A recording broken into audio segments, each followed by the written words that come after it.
Voilà, et les campeurs du camp vacances Faso Mebo ont passé leur 8e journée autrement. C'est donc déjà le 8e jour pour cette deuxième vague du camp vacances Faso Mebo qui, vous le savez, enseigne aux enfants les valeurs comme la discipline, le patriotisme, le respect du bien commun et plus encore.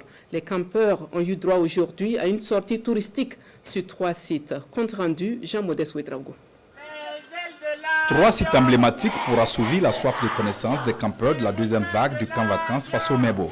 Première escale, l'aéroport international de Ouagadougou. Dans ce lieu stratégique du trafic aérien, les campeurs découvrent l'envers du décor. Le salon présidentiel ouvre ses portes pour des visiteurs d'un jour. Ils reçoivent ensuite des explications sur la gestion des vols, le décollage et l'atterrissage.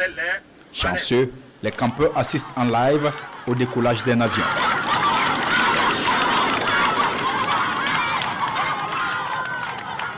Au service de sauvetage et de lutte contre l'incendie, les sapeurs-pompiers donnent des explications sur leur rôle avant de procéder à une démonstration d'intervention pour éteindre un incendie. Les enfants sont émerveillés. Ensuite, un passage au service d'immigration permet de comprendre le rôle essentiel de l'aéroport pour l'ouverture du Burkina Faso sur le monde entier. Pour permettre aux campeurs de connaître au mieux les entrailles de l'aéroport, les responsables ont ouvert toutes les portes. C'était important pour nous d'ouvrir les portes à ces jeunes-là, de leur montrer qu'est-ce que c'est que l'aviation civile au niveau du Burkina Faso, qu'ils sachent quels sont les métiers qui s'ouvrent à eux. Et comme je vous l'ai dit tantôt, nous avons vu dans les yeux de ces jeunes-là les futurs ingénieurs de l'aviation civile de notre pays. Donc c'est une expérience à refaire. Et je voudrais saisir votre micro pour inviter l'ensemble des secteurs d'activité à ouvrir les portes à ces campeurs de Faso Mebo pour que les plus jeunes découvrent comment nous pouvons ensemble développer notre chère patrie. Deuxième étape, la base aérienne. Ici, immersion dans l'univers militaire et aéronautique. Les jeunes visiteurs ont pu voir de près des appareils, comprendre le rôle de l'armée de l'air dans la défense nationale. Disponible, le personnel de la base aérienne est à l'écoute des jeunes. L'un des moments forts de cette visite, c'est la rencontre entre le chef d'état-major de l'armée de l'air et les campeurs. Un moment à la fois instructif et impressionnant. Les missions de l'armée de l'air sont simples. C'est des missions simples, mais c'est des missions très importantes. Donc il s'agit de défendre la nation burkinabé par le ciel. Et donc c'est à nous de frapper par le ciel les ennemis du Burkina Faso.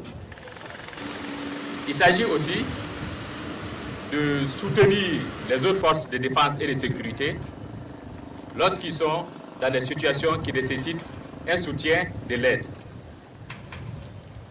Nos missions consistent également à agir dans l'urgence quand c'est nécessaire pour évacuer des blessés, pour amener du matériel là où il faut, pour amener des vivres là où il faut. Il termine ses propos par des conseils.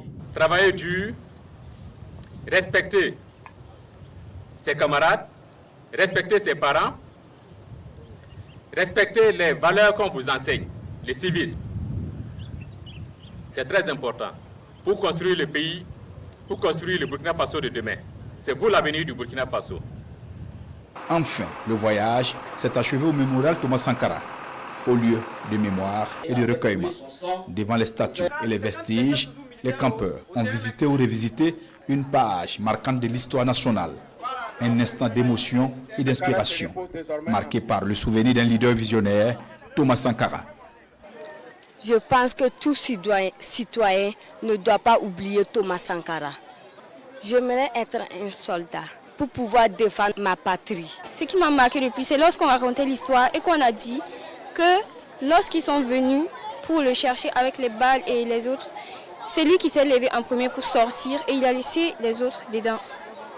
Les campeurs, très touchés par l'histoire de cet homme, se découvrent des vocations. J'ai plein d'ambitions dans la vie. J'aimerais être à la fois soldat afin de défendre mon pays. J'aimerais aussi être médecin parce que j'ai vu qu'il y avait des soldats et médecins en même temps qui partaient pour secourir des gens, pour les amener et les soigner. Donc après tout cela, j'aimerais être médecin, pilote et soldat en même temps afin de défendre mon pays.